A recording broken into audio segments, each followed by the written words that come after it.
بلا کا معرکہ حق و باطل اس حساب سے تاریخی اہمیت کا حامل ہے کہ اس میں امام حسین رضی اللہ تعالی عنہ اور اس کے خاندان نے بے پناہ صبر و استقامت کا مظاہرہ کیا۔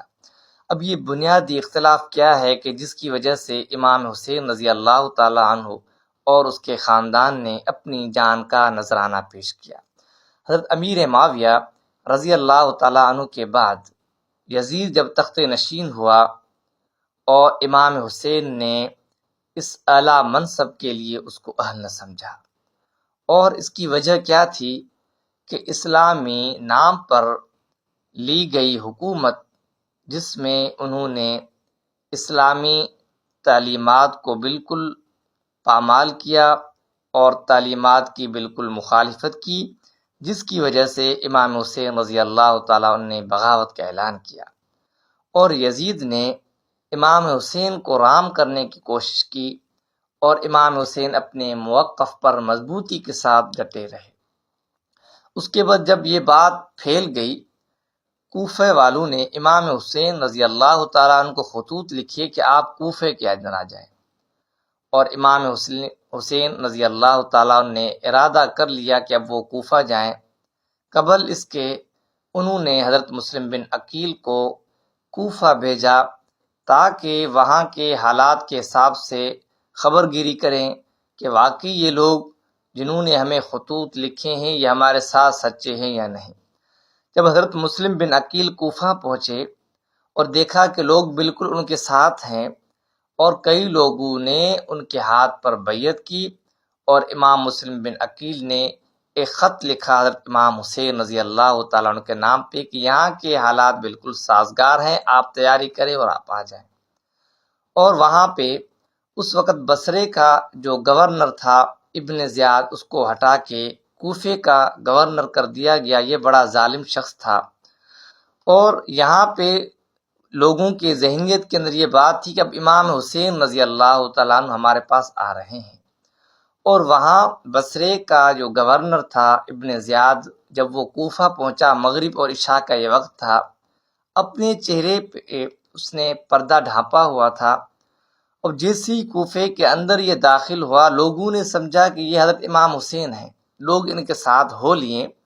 جب انہوں نے ابن زیاد نے اپنے چہرے سے نقاب ہٹایا، بعد میں پتہ چلا کہ یہ تو ابن زیاد ہے، اور اس کے ظلم اور زیادتی کی وجہ سے یہ لوگوں میں پہلے سے ہی مشہور تھا، جس کی وجہ سے لوگ بکھر گئے اور پریشان ہو گئے۔ اب جب اس نے گورنری کے حساب سے یہ اعلان کر دیا کہ حضرت مسلم بن عقیل کو گرفتار کیا جائے، جو لوگ ان کا ساتھ دیتے ہیں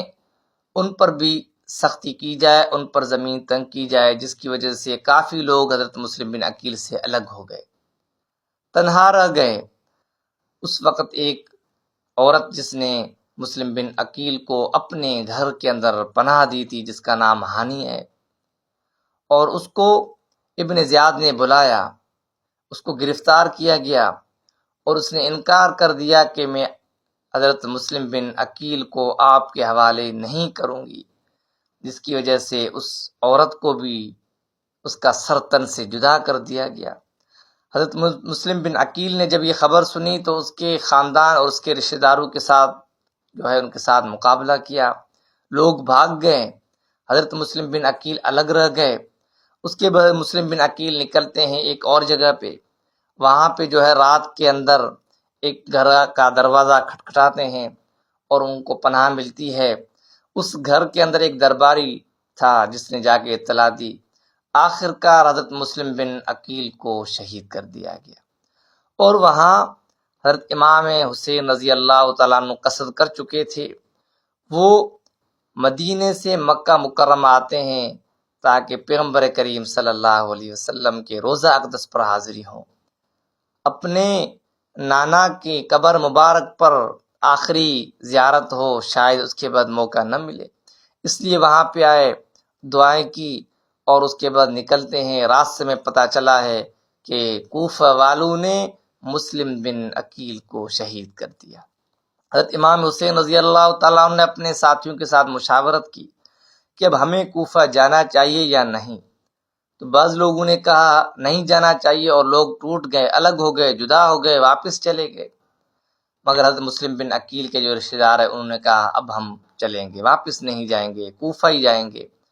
حضرت امام حسین رضی اللہ تعالیٰ عنہ کے ساتھ نکلتے ہیں، کوفہ پہنچتے ہیں۔ ایک جگہ جہاں پہ وہ پڑاؤ ڈالتے ہیں، 7 محرم الحرام ہے، کرب و بلا یعنی مصیبت اور پریشانی کی جگہ،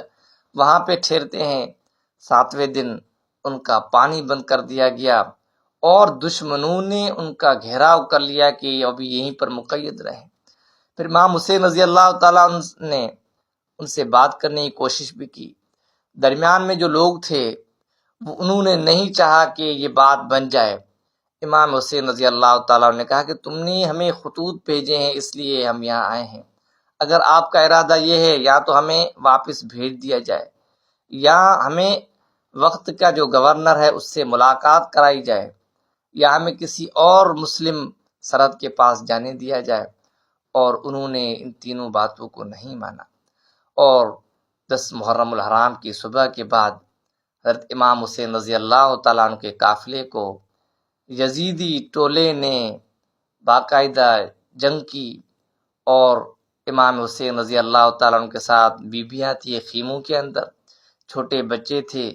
6 ماہ کا چھوٹا سا بچہ علی اصغر تھا، اور بڑے بزرگ جن کی عمر 60 سال تک ہیں وہ اس حسینی قافلے کے اندر تھے، اور باقاعدہ جنگ جاری ہوئی۔ آخر کے اندر حضرت علی اصغر جو چھوٹا سا بچہ ہے، حضرت امام حسین نے اس کو اٹھا کر ان یزیدیوں کو کہا کہ تمہاری دشمنی ہمارے ساتھ ہے، تمہاری جنگ ہمارے ساتھ ہے، مگر اس معصوم بچے نے تمہارا کیا بگاڑا ہے؟ اس کے ساتھ یہ ظلم زیادتی کیوں یہ پیاس سے بلبلا رہا ہے؟ اس وقت یزیدی ٹولے نے امام حسین رضی اللہ تعالیٰ عنہ کے چھوٹے سے بچے علی اصغر کو ایک نیزہ مارا، جس کی وجہ سے اس کا سر تن سے جدا ہوا اور وہ خون پھیل گیا۔ حضرت امام حسین نے اس چھوٹے سے بچے کے خون کو اپنے ہاتھ میں لے کر زمین پہ یوں پھیلایا کہ گوار نہ اے زمین اے آسمان، کہ تمہارے جو ہے نبی کے نواسے کے ساتھ اور اس کے خاندان کے ساتھ اس ظالموں نے کیا کیا ہے۔ آخرکار امام حسین رضی اللہ تعالیٰ عنہ نے اللہ کے راہ میں اپنے ہاتھ بلند کیے کہ مولا اب میری بھی قربانی قبول کرنا، اور حضرت امام حسین بھی شہید ہو گئے۔ دین اسلام کی بقا کے لیے ظالموں کے ساتھ انہوں نے بغاوت کی، ظالموں کی حمایت نہیں کی، اور امام حسین رضی اللہ تعالیٰ عنہ کے شہادت کے بعد ان ظالموں نے حضور کریم صلی اللہ علیہ وسلم کے جو خاندان والے تھے، اہل تھے، ان کے جسموں پر بھی گھوڑے دوڑائے۔ حضرت امام حسین رضی اللہ تعالیٰ عنہ کا سر مبارک ابن زیاد کے سامنے رکھا گیا۔ ابن زیاد بدبخت نے لاٹھی اور چھڑی کے ذریعے سے امام حسین کے لبوں پر وہ چھڑی رکھی، تو اس وقت ایک صحابی حضرت زید تھے، انہوں نے کہا ابن زیاد، اس مبارک چہرے کی مبارک پیشانی پر پیغمبر کریم صلی اللہ علیہ وسلم نے بوسہ لیا، اور آج تم اس قدر بدبختی پہ اتر آئے ہو کہ تم نے ایک چھڑی کے ذریعے سے یہ گستاخانہ حرکت کی ہے۔ اور یہ کربلا کا واقعہ تاریخ کے حساب سے بڑی اہمیت کا حامل ہے، کہ جس میں پیغمبر کریم صلی اللہ علیہ وسلم کے خاندان نے دین اسلام کی بقا کے لیے کس قدر جنگ کی ہے، اور ہمیں صبر کا سبق دیا ہے کہ ہم اپنے دین اسلام پر کتنا عمل کرتے ہیں۔